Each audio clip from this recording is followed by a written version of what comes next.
देखिए, आज हम बात करेंगे राजस्थान के एकीकरण की और जानेंगे कि राजस्थान जो है, जो वर्तमान राजस्थान है, वो किस तरीके से जो है वो बनाया गया है, किस तरीके से इसका जो है वो वर्तमान स्वरूप आया है।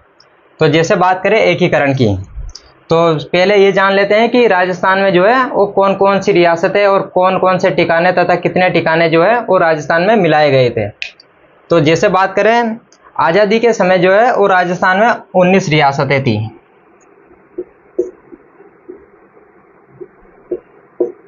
तो 19 रियासतें जो है वो आज़ादी के समय थी। इसके अलावा जैसे बात करें 3 ठिकाने थे तथा एक केंद्र शासित प्रदेश था।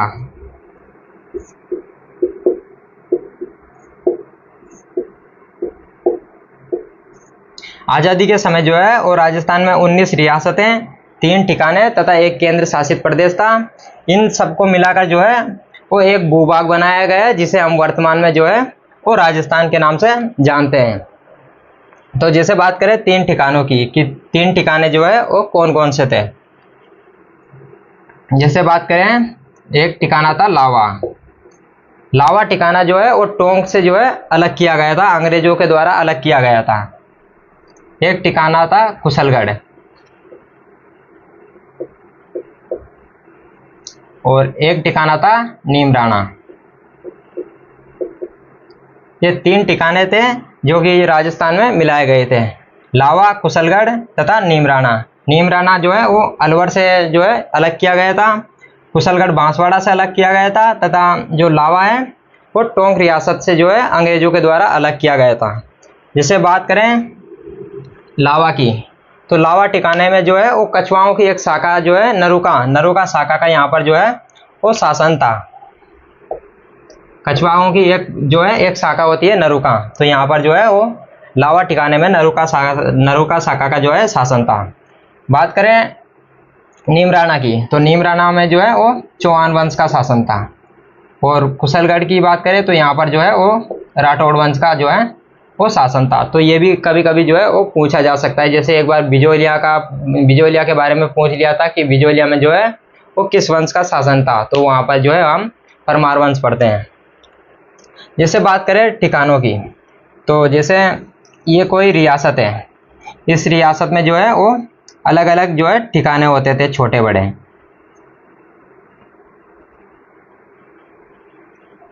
तो किसी भी रियासत में जो है वो 2 तरह की जमीन जो है इसमें होती थी। किसी भी रियासत में मुख्य भूमि जो होती थी वो राजा के पास होती थी, जिस भूमि को हम जो है वो खालसा नाम से जानते हैं। मुख्य भूमि राजा के पास होती थी, जो कि जिसे जो है खालसा भूमि कहते हैं।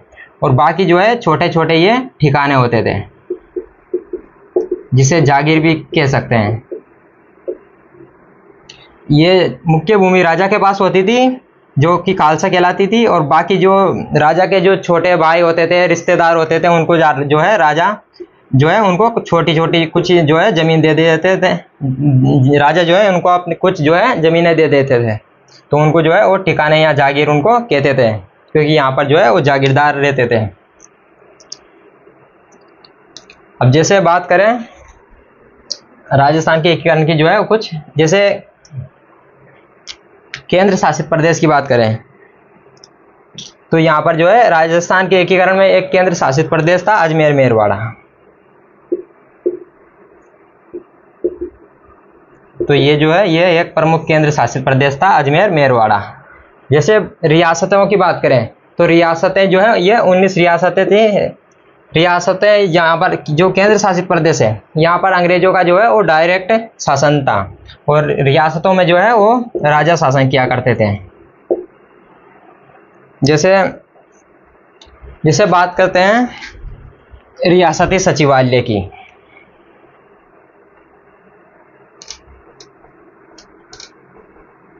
तो राजस्थान के एकीकरण में जो है वो किन किन की महत्वपूर्ण भूमिका थी उसको जान लेते हैं।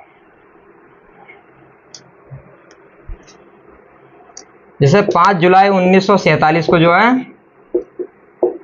भारत सरकार की तरफ से एक विभाग बनाया गया, रियासती सचिवालय।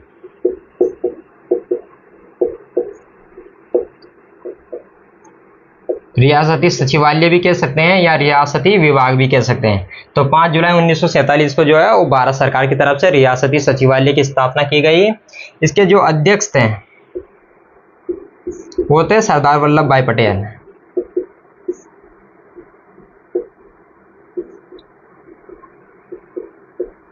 और इसके जो सचिव थे वो थे वीपी मेनन। तो जो भारत जो अलग अलग रियासतों में बिखरा हुआ था, टूटा हुआ था, उनको एक करने के लिए जो है 5 जुलाई 1947 को रियासती सचिवालय या रियासती विभाग की स्थापना जो है वो भारत सरकार की तरफ से की गई। इसके अध्यक्ष सरदार वल्लभ भाई पटेल थे तथा सचिव जो है वो वीपी मेनन थे। इनके ऊपर ये जिम्मेदारी सौंपी गई कि आप जो है वो सभी रियासतों को एक करके जो है एक प्रदेश बनाया जाए। तो जैसे बात करें रियासती सचिवालय की, तो रियासती सचिवालय ने घोषणा की कि वे रियासतें जिनकी जनसंख्या 10 लाख से अधिक तथा इनकम 1 करोड़ से ज़्यादा हो वो स्वतंत्र रह सकती है, बाकी सभी रियासतों को जो है वो आपस में मिलना होगा। तो इनकी तरफ से एक शर्त थी कि वे रियासतें जिनकी जो जनसंख्या है वो 10 लाख से तो ज़्यादा हो और जो इनकम हो, जो आय हो, वो 1 करोड़ से ऊपर हो। अगर कोई भी रियासत ये शर्त पूरी करती हो तो वो जो है वो स्वतंत्र रह सकती है, अगर नहीं करती है तो उनको जो है वो मिलना होगा, किसी न किसी रियासत में उनको जो है वो मिलना होगा। जिस रियासत की जनसंख्या 10 लाख से अधिक तथा इनकम 1 करोड़ से ऊपर हो वो जो है वो स्वतंत्र रह सकती है। ऐसी रियासतें केवल 4 थी राजस्थान में। जैसे एक थी मेवाड़, एक थी जोधपुर, यहाँ जिसे के मारवाड़, बीकानेर तथा जयपुर। राजस्थान में जो रियासती सचिवालय की जो शर्त थी, तो ये राजस्थान में ये केवल 4 रियासतें जो है इस शर्त को पूरा कर रही थी, जिनकी जनसंख्या भी 10 लाख से अधिक थी तथा इनकम भी 1 करोड़ से ऊपर थी। ये ऐसी केवल 4 रियासतें थी, मेवाड़, जोधपुर, बीकानेर तथा जयपुर। अब जैसे बात करते हैं, जब भारत सरकार ने कहा कि भाई रियासतों को जो है वो मिलना ही होगा, तो इससे पहले भी जो है राजस्थान को एक करने के लिए जो है वो काफ़ी समय से जो है प्रयास किए जा रहे थे। जैसे बात करें 1935 का जब भारत शासन अधिनियम आया था,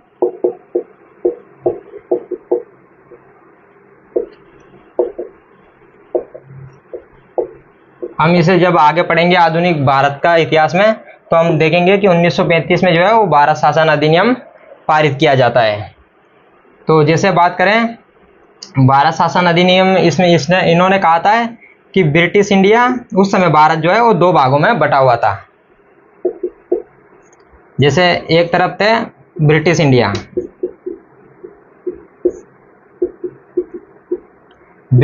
जहां पर जो है वो अंग्रेजों का राज था, और एक तरफ थी देशी रियासतें।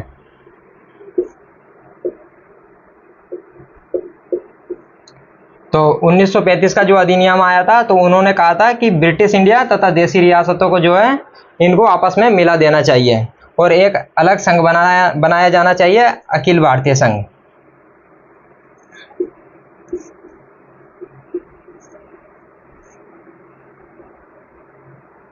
तो 1935 का जो भारत शासन अधिनियम आया था, उन्होंने कहा था कि जो भाई भारत इस समय जो है वो 2 भागों में बटा हुआ है। एक तरफ है ब्रिटिश इंडिया जहाँ पर अंग्रेजों का राज था, और दूसरी तरफ है देशी रियासतें जहाँ पर जो है वो राजा शासन किया करते थे।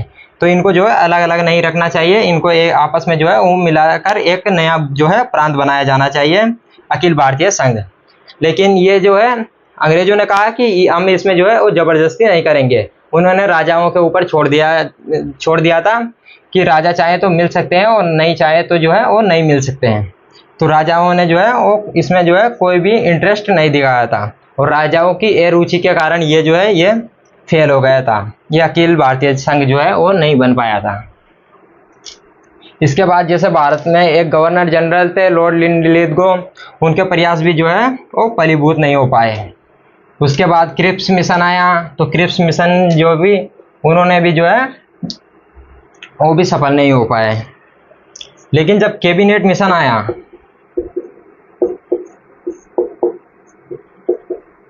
जैसे 1946 के आसपास जो है वो कैबिनेट मिशन आया। कैबिनेट मिशन ने कहा इन्होंने जो है वो 93 सीट जो है वो राजाओं को दे दी थी। तो राजाओं इन्होंने कहा कि अपने प्रतिनिधि जो है आप भेजो और मिलना तो आपको होगा। तो जैसे बात करें मेवाड़ के, उस समय मेवाड़ के जो महाराणा थे वो थे भूपाल सिंह। जो मेवाड़ के जो महाराणा थे वो थे भूपाल सिंह।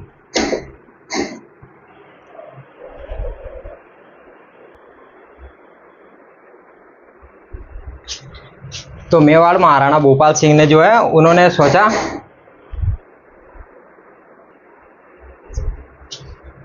तो इन्होंने सोचा कि भारत सरकार जो है वो कैसे न कैसे तो हमें जो है वो मिलाएगी, आज नहीं तो कल जो है मिलना पड़ेगा।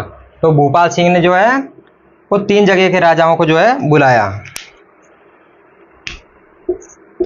राजस्थान, गुजरात तथा मालवा।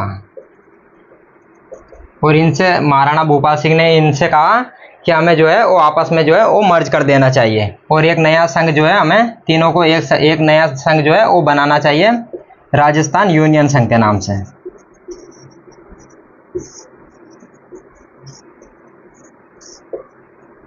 और इसके लिए जो है वो महाराणा भूपाल सिंह ने जो है वो 2 बार मीटिंग की थी, 25-26 जून 1946 को और एक 23 मई 1947 को। तो महाराणा भूपाल सिंह ने जो है वो राजस्थान, गुजरात तथा मालवा को जो है इन तीनों को मिलाकर जो है वो राजस्थान यूनियन संघ बनाने का जो है प्रयास किया था, लेकिन इनके प्रयास भी जो है फलीभूत नहीं हो पाए। इसके लिए 2 बार मीटिंग की गई थी, 25-26 जून 1946 तथा 23 मई 1947 को। पहली मीटिंग में जो है वो 22 प्रतिनिधि आए थे, लेकिन अगली मीटिंग जो है वो फेल हो गई थी, क्योंकि कोई भी राजा जो है वो अपने से ऊपर जो है किसी राजा को देखना नहीं चाहता था। कोई भी राजा किसी दूसरे के झंडे के नीचे जो है वो आना ही नहीं चाहता था। इसलिए राजाओं की जो है खुद की अपनी महत्वाकांक्षा जो है थी, तो इनके प्रयास भी जो है वो असफल हो गए थे। इसी तरह जैसे बात करें, जयपुर में राजा थे सवाई मानसिंह सेकंड। सवाई मानसिंह सेकंड जो है उस समय जयपुर में राजा थे। जैसे इन्होंने भी सोचा कि हम जो है वो करौली तथा अलवर को जो है वो आपस में मिलाकर जो है एक नया संघ जो है बना लेते हैं। अलवर और करौली को जो है ये मिलाना चाहते थे जयपुर में, और एक अपना जो है एक अलग से नया संघ बनाना चाहते थे, लेकिन इनके प्रयास भी जो है वो असफल हो गए। इसी तरह जैसे डूंगरपुर में एक राजा थे लक्ष्मण सिंह।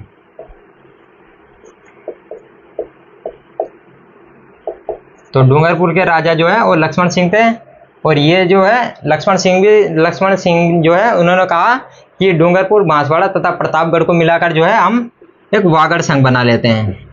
तो डूंगरपुर, बांसवाड़ा जो है, बांसवाड़ा प्रतापगढ़ वालों ने पूछा कि ये जो वागड़ संघ बनेगा इसका जो है वो अध्यक्ष कौन होगा। तो लक्ष्मण सिंह ने कहा कि अध्यक्ष तो जो है वो मैं होऊंगा। तो उन्होंने भी जो है मना कर दिया, तो इनके प्रयास भी जो है वो असफल हो गए। तो इस तरह जो है वो अलग अलग राजाओं ने जो है अलग अलग प्रयास किए थे नए संघ बनाने की। अब जैसे बात करें राजस्थान के एकीकरण में जो है इतनी समस्याएं क्यों आ रही थी, उनको जान लेते हैं। तो एकीकरण के समय जो प्रमुख समस्याएं आ रही थी उनको देख लेते हैं कि इतनी जो है ज़्यादा समस्याएं क्यों आ रही थी। जैसे एक तो है सीमांत प्रदेश। राजस्थान जो है वो एक सीमांत प्रदेश है। जैसे इसकी कुछ रियासतें जो है वो पाकिस्तान के साथ लग रही थी, सीमा पर जो है स्थित थी। जैसे कि बात करें बीकानेर,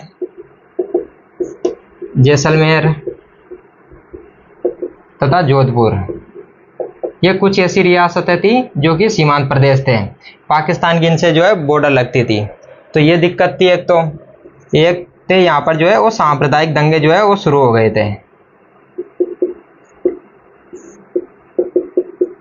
जैसे अलवर और भरतपुर में,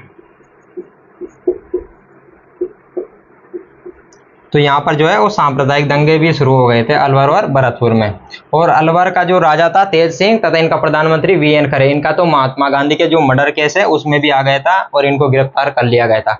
जो भरतपुर का राजा था बृजेंद्र सिंह, वो तो खुद ही भारत सरकार को जो है वो शासन जो है भारत सरकार को, इन्होंने जो भरतपुर का राजा था बृजेंद्र सिंह उन्होंने भारत सरकार को जो है अपना शासन सौंप दिया था और भारत सरकार ने यहाँ पर जो है एशियन सब्रू को नियुक्त कर दिया था। इसके अलावा और प्रमुख समस्याएं जैसे शासकों की, जो राजा थे वो कोई भी इंटरेस्ट नहीं ले रहे थे, शासकों की महत्वपूर्ण जो व्यक्तिगत महत्वाकांक्षाएं थी।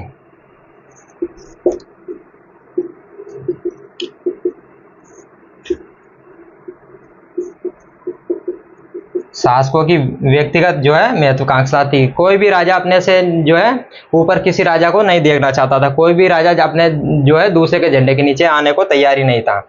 इसके अलावा जैसे एक प्रमुख समस्या थी मेवाड़ का गौरवशाली इतिहास।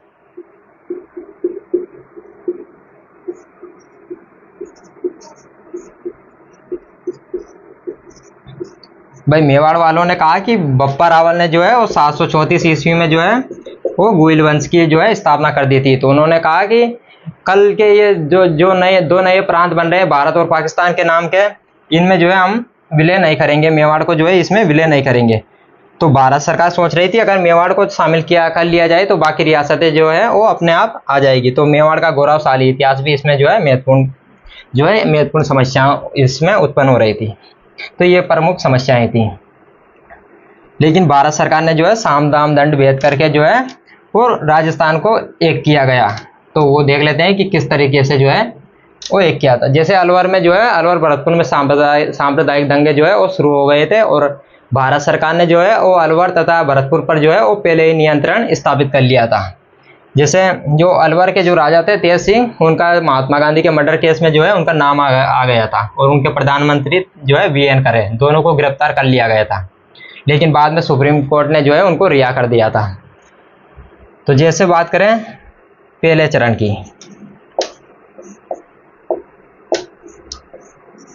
तो प्रथम चरण में जो है कौन कौन सी रियासतें थी उनको देख लेते हैं। जैसे अलवर, भरतपुर, करौली, धौलपुर और एक ठिकाना था नीमराणा। इनको जो है आपस में मिलाकर जो है वो प्रथम चरण का उद्घाटन किया गया। जैसे बात करें अलवर तथा भरतपुर को जो है यहाँ पर सांप्रदायिक दंगे जो है उत्पन्न हो गए थे। तो इनको सबसे पहले भारत सरकार ने इन दोनों पर सबसे पहले नियंत्रण स्थापित किया। इसके अलावा इनके पास में जो है करौली तथा धौलपुर दो रियासतें और थी, इनको मिलाकर इनसे भारत सरकार ने बातचीत की और इनको चारों को आपस में जो है वो मिला दिया गया। जैसे एक भाई पूछा गया कि प्रथम चरण का जो है वो नाम क्या रखा जाए, तो अपने संविधान सभा के एक जो संविधान के एक बहुत बड़े जो विद्वान थे वो थे के.एम. मुंशी। उनसे पूछा गया कि प्रथम चरण का जो है वो नाम क्या रखा जाए।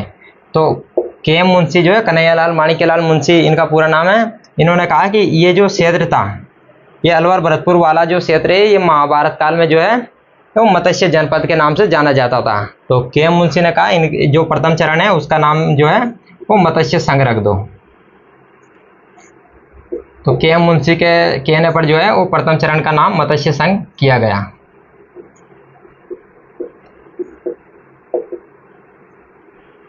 तो जैसे बात करें अलवर को यहाँ पर जो है वो राजधानी बनाई गई और जो करौली के राजा थे गणेश पाल, इनको बनाया गया उपराज प्रमुख। पहले जो है वो राज प्रमुख जो राज्यपाल था उसको राज प्रमुख कहा जाता था। जो धौलपुर के थे उदयभान सिंह को जो है वो राज प्रमुख बनाया गया। जो उदयभान सिंह जी थे इन्होंने पहले गोलमेज सम्मेलन में भाग लिया था, जो कि वसुंधरा राज्य सिंधिया है उनके ये ससुर थे। तो इनको राज प्रमुख बनाया गया। भरतपुर में जो है उद्घाटन किया गया। भारत सरकार के एक मंत्री थे एन.वी. गाडगिल जो है नरहरि विष्णु गाडगिल, इन्होंने भरतपुर में जो है प्रथम चरण का उद्घाटन किया था। ये उस समय भारत के जो है वो मंत्री थे, खनिज मंत्री, ऊर्जा मंत्री, ये जो है एन.वी. गाडगिल थे। 18 मार्च 1948 को जो है वो प्रथम चरण का यहाँ पर उद्घाटन किया गया। जैसे ये जो रियासतें थी इनकी जो कुल आय तथा जनसंख्या जो थी, इनकी जो आय थी वो थी लगभग 1.84 करोड़ या 184 लाख। और जो जनसंख्या थी वो होती है 18 लाख के आसपास। अब जैसे बात करें प्रधानमंत्री की, तो प्रथम चरण का जो प्रधानमंत्री था वो बनाया गया शोभाराम कुमावत को, और जो उप प्रधानमंत्री बनाया गया वो बनाया गया जुगल किशोर चतुर्वेदी को।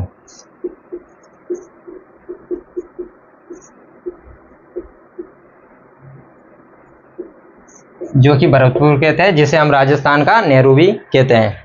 तो प्रधानमंत्री जो प्रथम चरण था उसका प्रधानमंत्री शोभाराम कुमावत को तथा उप प्रधानमंत्री जो है वो जुगल किशोर चतुर्वेदी को बनाया गया। जैसे कुछ मंत्री भी लिए गए थे, जैसे बात करें गोपीलाल यादव,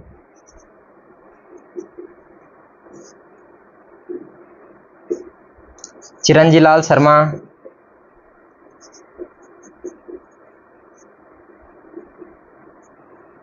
डॉक्टर मंगल सिंह,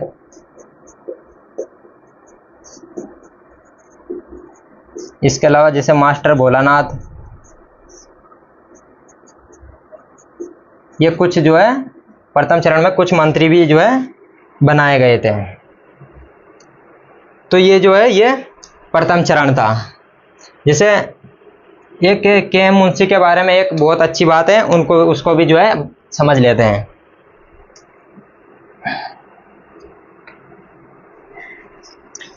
जो कन्हैयालाल माणिक्यलाल वर्मा जो मुंशी हैं, इनके जो है कुछ इनके बारे में कुछ बात कर लेते हैं। जैसे हिंदी के एक जो बहुत बड़े लेखक हुए हैं मुंशी प्रेमचंद।